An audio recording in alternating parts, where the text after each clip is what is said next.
साथियों, आप सभी का हमारे यूट्यूब चैनल में स्वागत अभिनंदन है। आप सभी से निवेदन है कि हमारा चैनल मधुशाला तथागत रविंद्र चौहान संपूर्ण हिंदी साहित्य शिक्षण केंद्र जो ऑनलाइन कोचिंग सेंटर है, जिसको लाइक, सब्सक्राइब तथा शेयर जरूर कर दें। मैं उत्तर प्रदेश में बीएड एंट्रेंस एग्जाम 2023 होने वाला है, उसके लिए विशेष वीडियो बना रहा हूँ। आज मैं आप लोगों के लिए लेकर के भारतीय संविधान में हिंदी का प्रावधान नामक प्रसंग लेकर के आया हूँ। तो आइए जानते हैं भारतीय संविधान में हिंदी का प्रावधान क्या है।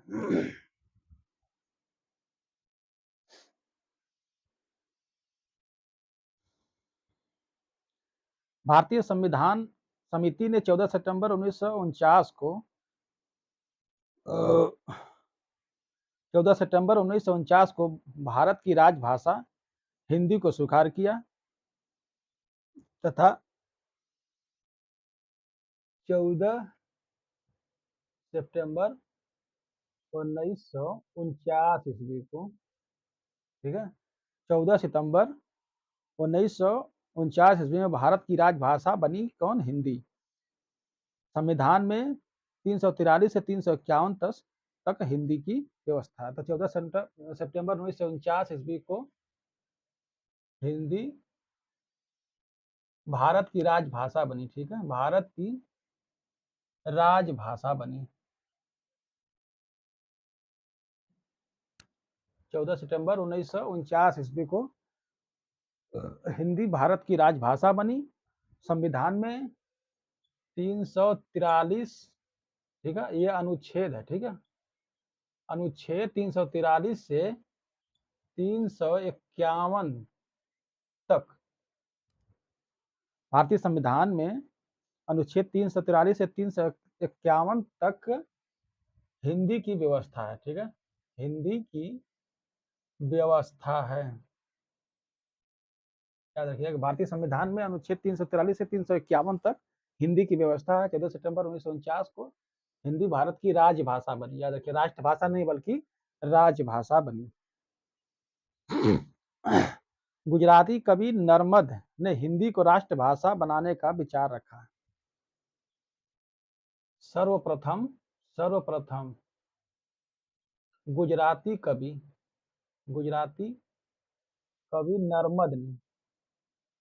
नर्मद ने, ठीक है, हिंदी को राजभाषा बनने का विचार रखा।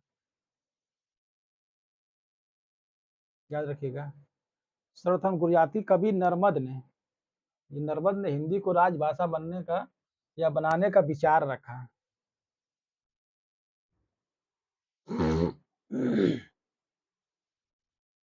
दक्षिण हिंदी प्रचार सभा की स्थापना महात्मा गांधी ने किया था 1918 में। 1918 ईस्वी में दक्षिण हिंदी प्रचार सभा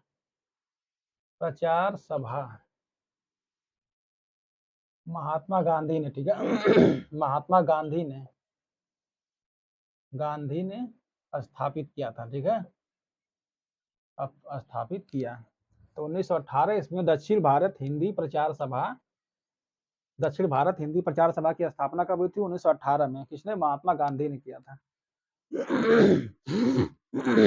अब इसकी और विशेषता और भी जान लीजिए आगे क्या है। दक्षिण भारत हिंदी प्रचार सभा की स्थापना मद्रास में पहले हुई थी, अब चेन्नई में है। दक्षिण भारत हिंदी प्रचार सभा पहले चेन्नई, पहले यह मद्रास में, पहले मद्रास हुआ करता था, इसलिए मद्रास था पहले, ठीक है। अब क्या हो गया है? चेन्नई हो गया है। याद रखिएगा, चेन्नई। पहले मद्रास, दक्षिण भारत हिंदी प्रचार सभा पहले मद्रास था, अब हो गया है चेन्नई। जब यह स्थापित हुआ, यह गोखले हाल में हुआ था। गोखले हाल, दक्षिण भारत हिंदी प्रचार सभा मद्रास या चेन्नई, गोखले हाल में।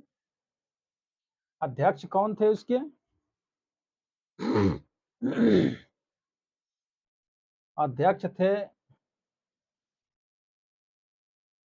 अध्यक्षता अध्यक्षता किसकी थी? अध्यक्षता थी रामास्वामी अयंगर, डीसीपी, डीसीपी रामास्वामी अयंगर, अयंगर। दक्षिण भारत हिंदी प्रचार सभा जो चेन्नई मद्रास में था, अब चेन्नई में है, या गोखले हाल में डीसीपी स्वामी डीसीपी रामास्वामी अयंगर की अध्यक्षता में एनी बेसेंट ने किया था। ठीक है, एनी बेसेंट ने किया था, बेसेंट ने किया। दक्षिण भारत हिंदी प्रचार सभा, डीसीपी स्वामी रामास्वामी अयंगर इसके अध्यक्ष थे और उसके स्थापत्य एनी बेसेंट ने थी। बाद में महात्मा गांधी जी को सौंप दिया गया और महात्मा गांधी जी इसके आजीवन अध्यक्ष रहे, सभापति रहे। महात्मा गांधी इसके दक्षिण भारत हिंदी प्रचार सभा के आजीवन सभापति रहे, आजीवन सभापति रहे। तथा दूसरे सभापति कौन बने बाद में, इनके मरने के बाद? ये जो राष्ट्रपति जी हुए थे, राजेंद्र प्रसाद, डॉक्टर राजेंद्र प्रसाद बने। ठीक है, दूसरे पहले इसके सभापति कौन बने? महात्मा गांधी, आजीवन सभापति रहे महात्मा गांधी जी, इसके आजीवन सभापति रहे। लेकिन जब उनकी मृत्यु के बाद डॉक्टर राजेंद्र प्रसाद जी बने थे। एक प्रश्न बनता है कि कांग्रेस किस अधिवेशन में हिंदी को स्वीकार किया गया था? तो 1925 के कानपुर अधिवेशन में। ठीक है, 1925 ईस्वी के कानपुर अधिवेशन में, कानपुर अधिवेशन, कानपुर अधिवेशन में, कानपुर अधिवेशन में कांग्रेस ने हिंदी को स्वीकार किया था, हिंदी को स्वीकार किया, अर्थात सभी काम अपना हिंदी में करेगी। तो कानपुर 1925 ईस्वी के कानपुर अधिवेशन में कांग्रेस ने हिंदी को स्वीकार किया था, याद रखिएगा। महात्मा गांधी जी ने हिंदी को राष्ट्रभाषा कहा है, पूछेगा महात्मा गांधी ने हिंदी को क्या कहा है? महात्मा गांधी जी ने हिंदी को राष्ट्रभाषा कहा है, राष्ट्रभाषा कहा है। महात्मा गांधी जिसे राष्ट्रभाषा कहते थे।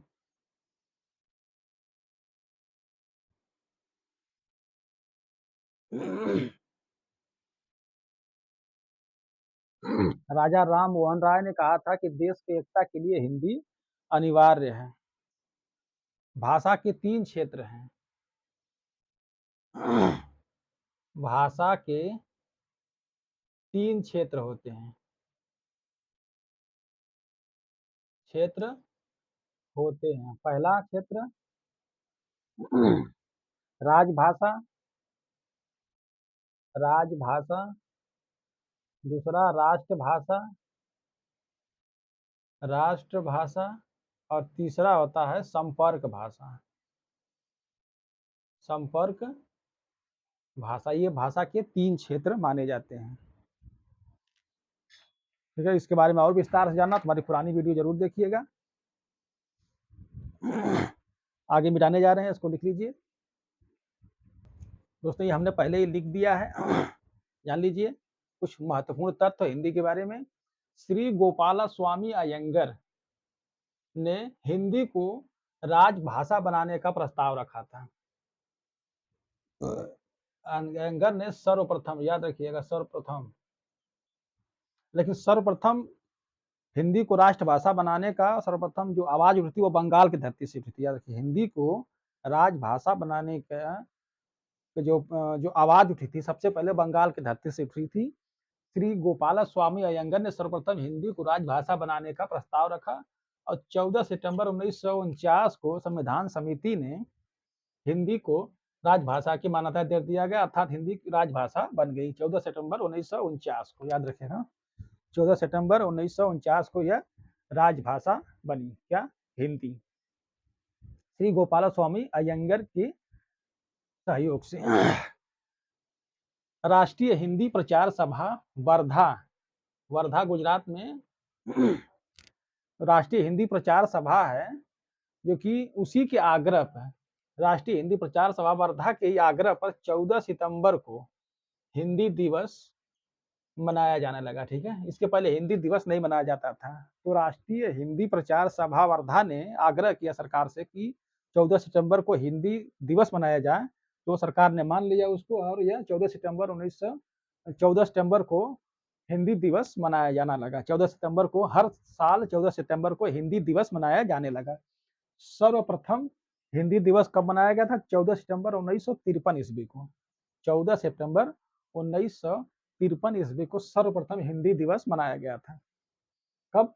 सर्वप्रथम हिंदी दिवस कब मनाया गया था? 14 सितंबर 1953 ईस्वी को, याद रखिए, बार बार पूछेगा ये।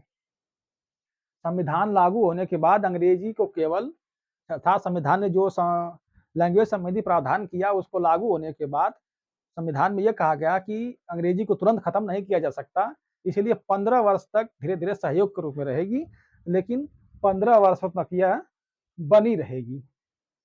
तो संविधान लागू होने के 15 वर्ष बाद तक यह अंग्रेजी बनी रहेगी, अंग्रेजी भाषा बनी रहेगी। इसके बाद धीरे धीरे अंग्रेजी को खत्म करके हिंदी लाया जाएगा। लेकिन जो अंग्रेजी प्रेमी थे, जिनको चाल सूझी हिंदी भाषियों को नीचे गिराने के लिए, आप देखेंगे कि जो सुप्रीम कोर्ट, हाई कोर्ट आदि में जो अंग्रेजी का प्रावधान रखा गया है, एसए वगैरह का, इसी सब देख कर रखा गया है।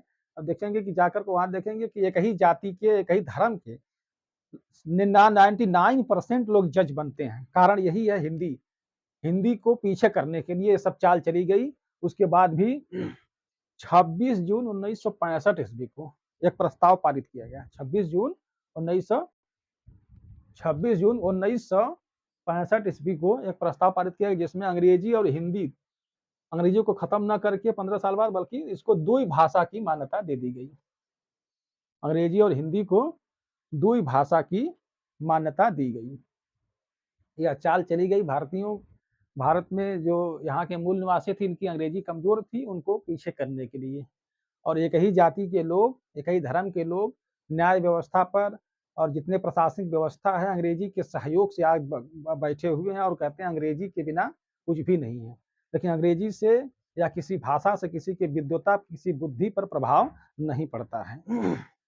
इतना लिख लीजिए, आगे मिटाने जा रहे हैं।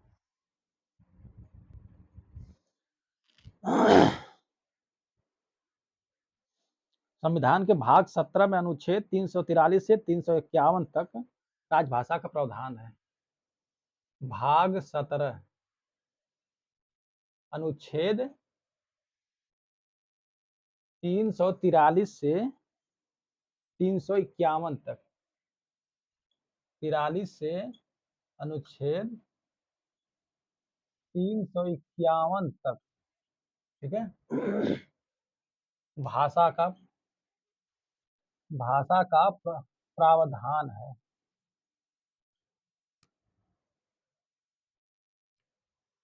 अनुच्छेद, संविधान के अनुच्छेद 3 भाग 17 343 से 351 तक भाषा का प्रावधान है। संविधान की 8वीं सूची में, संविधान की 8वीं सूची, अनुसूची या सूची में, 8वीं अनुसूची में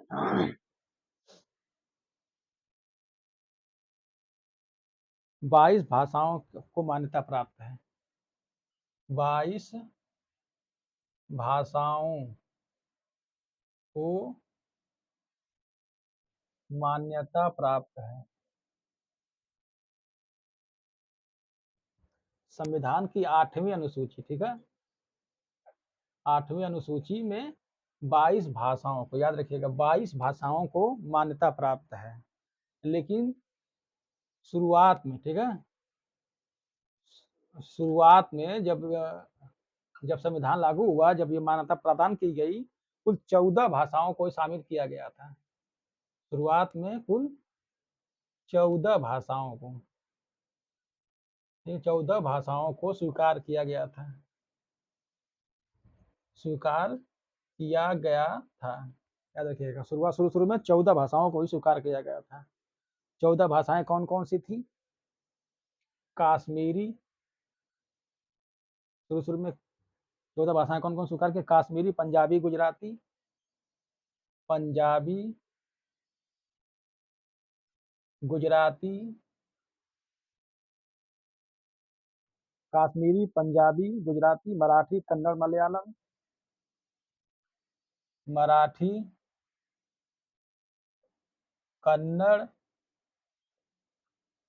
मलयालम,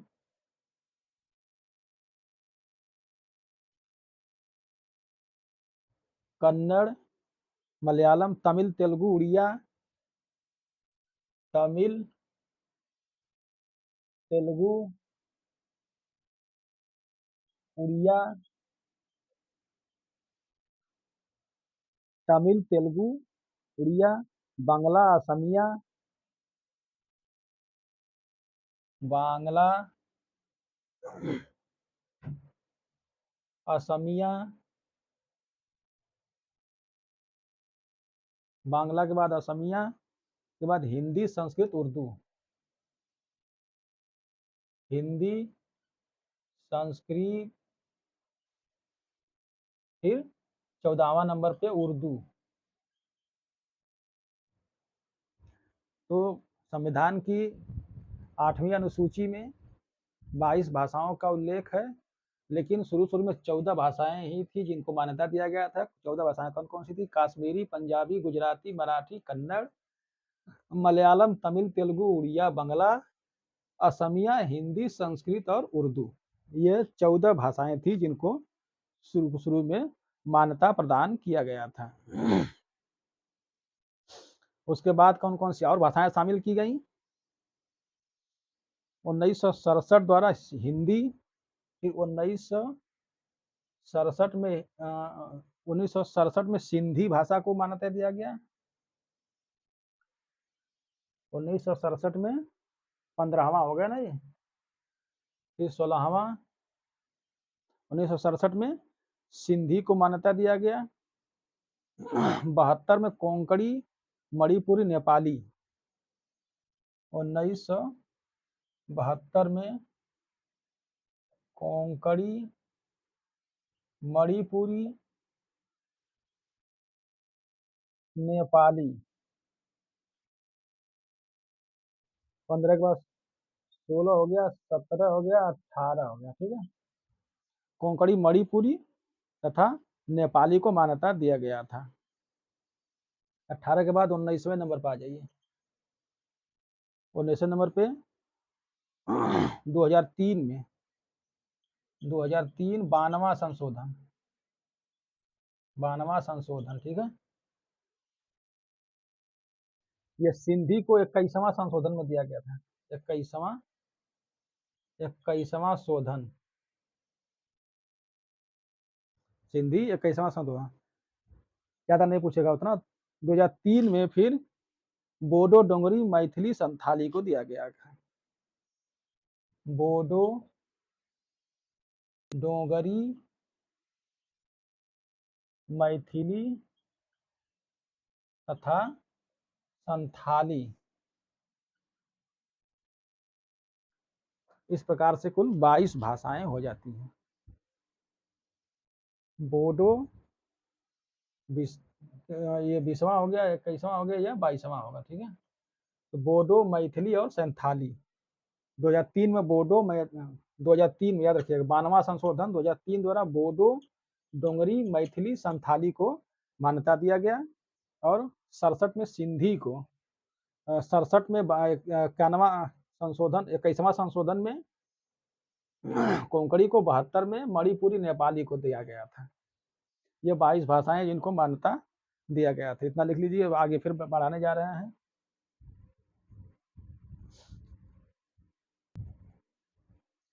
आगे उत्तर प्रदेश राजभाषा अधिनियम 1951। उत्तर प्रदेश राजभाषा अधिनियम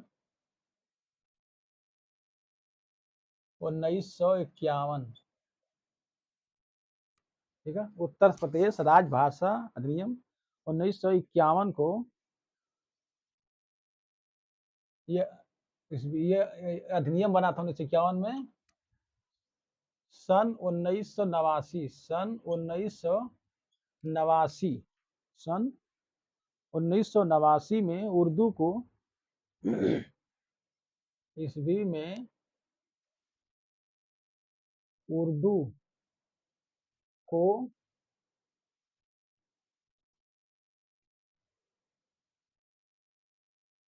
उत्तर प्रदेश का द्वितीय भाषा स्वीकार किया गया। भाषा स्वीकार किया गया। याद रखिए 1989 उर्दू को कब स्वीकार किया गया था?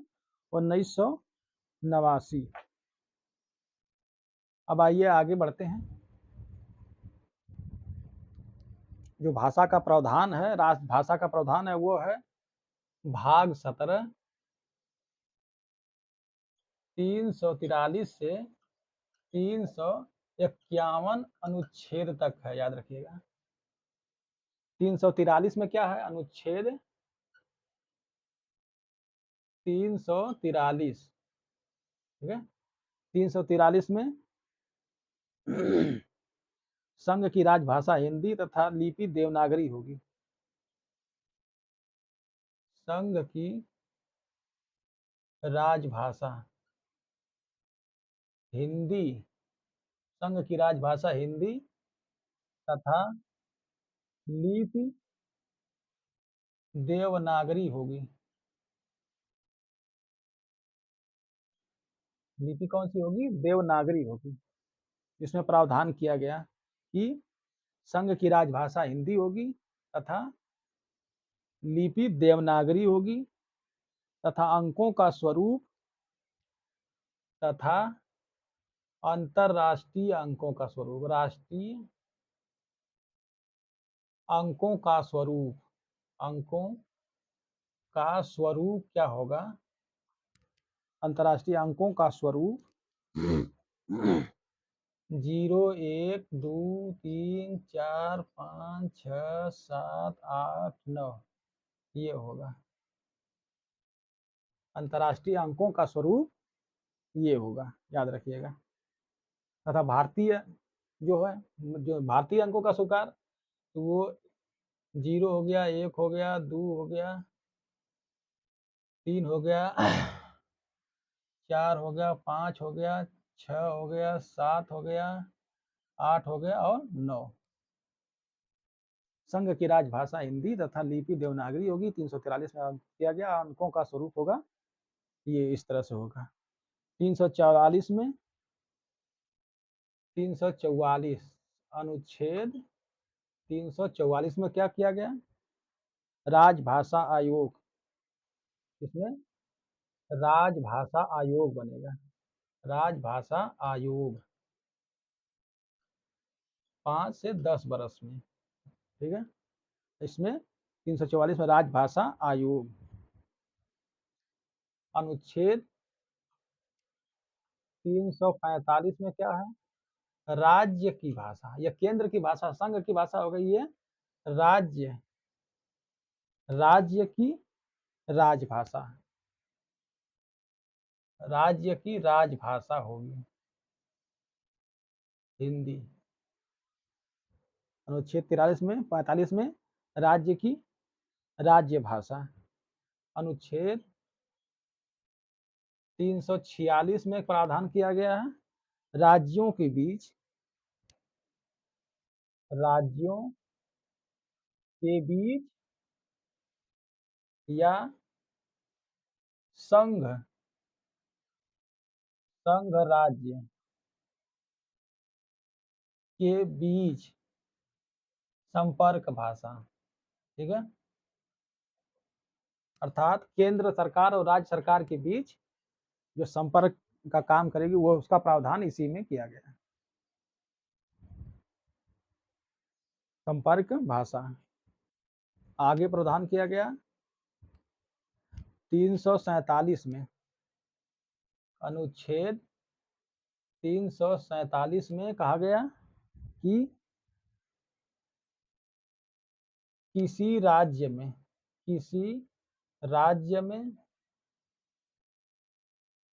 अधिकांश लोगों द्वारा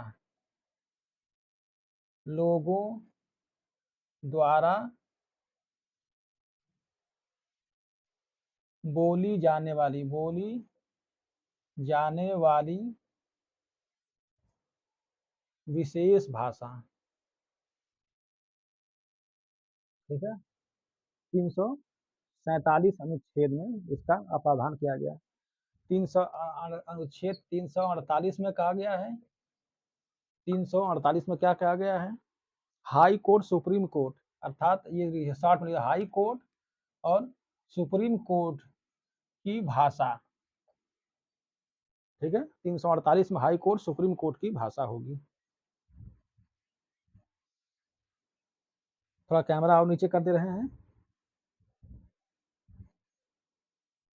हाई कोर्ट सुप्रीम कोर्ट के 348 में हो गया। अब 349 में, अनुच्छेद 349 में भाषा संबंधी विधि, अर्थात जो कानून बनेगा भाषा संबंधी विधि, 349 में भाषा संबंधी विधि, इतना लिख लीजिए। ऊपर से फिर से मिटाने जा रहे हैं हम।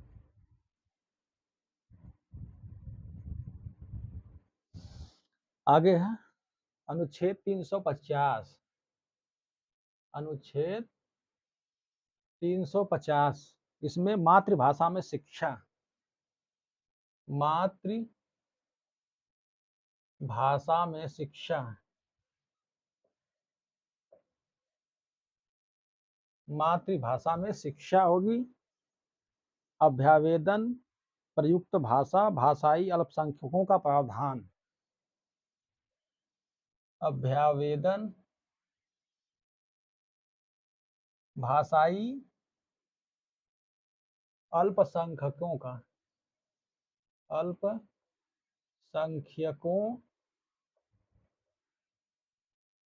का प्रावधान, अभ्यावेदन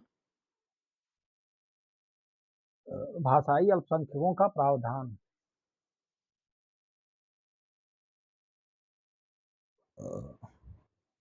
350 में, 350 में मातृभाषा में भी शिक्षा भी है, अभ्यावेदन भी है, भाषाई अल्पसंख्यकों का प्रावधान भी है। इसके बाद आ गया ये 351 नंबर, अनुच्छेद 351, 351 में अष्टम सूची की व्यवस्था, अष्टम सूची की व्यवस्था, 351 में अष्टम सूची की व्यवस्था, हिंदी भाषा के विकास के लिए प्रयास। इसी में सरकार क्या करेगी, हिंदी भाषा के विकास के लिए प्रयास करेगी, भाषा के विकास के लिए प्रयास करेगी। 351 हिंदी भाषा के विकास के लिए प्रयास। अनुच्छेद भाग जो संविधान का भाग 5 है, भाग 5 में संसद की भाषा है, भाग 5 में संसद की भाषा है, संसद की भाषा, तथा भाग 6 में राज्य संसद की भाषा, संसद विधानसभा आदि की विधायिका वगैरह की भाषा। ये लगभग पूरा हो गया। अब आइए भारत की शास्त्रीय भाषाएं कौन कौन सी लिख लीजिए। भारत की शास्त्रीय भाषाएं, भारत में 6 भाषाओं को मान्यता शास्त्रीय भाषाएं हैं। भारत में 6 ठीक है शास्त्रीय भाषाएं हैं। शास्त्रीय भाषाएं हैं। कौन कौन सी शास्त्रीय भाषाएं हैं? तमिल, तेलुगु, संस्कृत। तमिल, दूसरा तेलुगु, तीसरा संस्कृत। तमिल को 2004 में स्वीकार किया गया, इसको 2008 में। तेलुगु को 2008 में, संस्कृत को 2005 में। संस्कृत को 2005 में स्वीकार किया गया। 3 हो गया। इसके बाद कन्नड़, मलयालम, उड़िया। 3 के बाद चौथा कन्नड़, 5वां मलयालम, 6वां उड़िया। कन्नड़ कब स्वीकार किया गया? इसको भी 2008 में। मलयालम 2013 में। उसके बाद उड़िया को 2014 में। ये 6 शास्त्रीय भाषाएं हैं। ठीक है।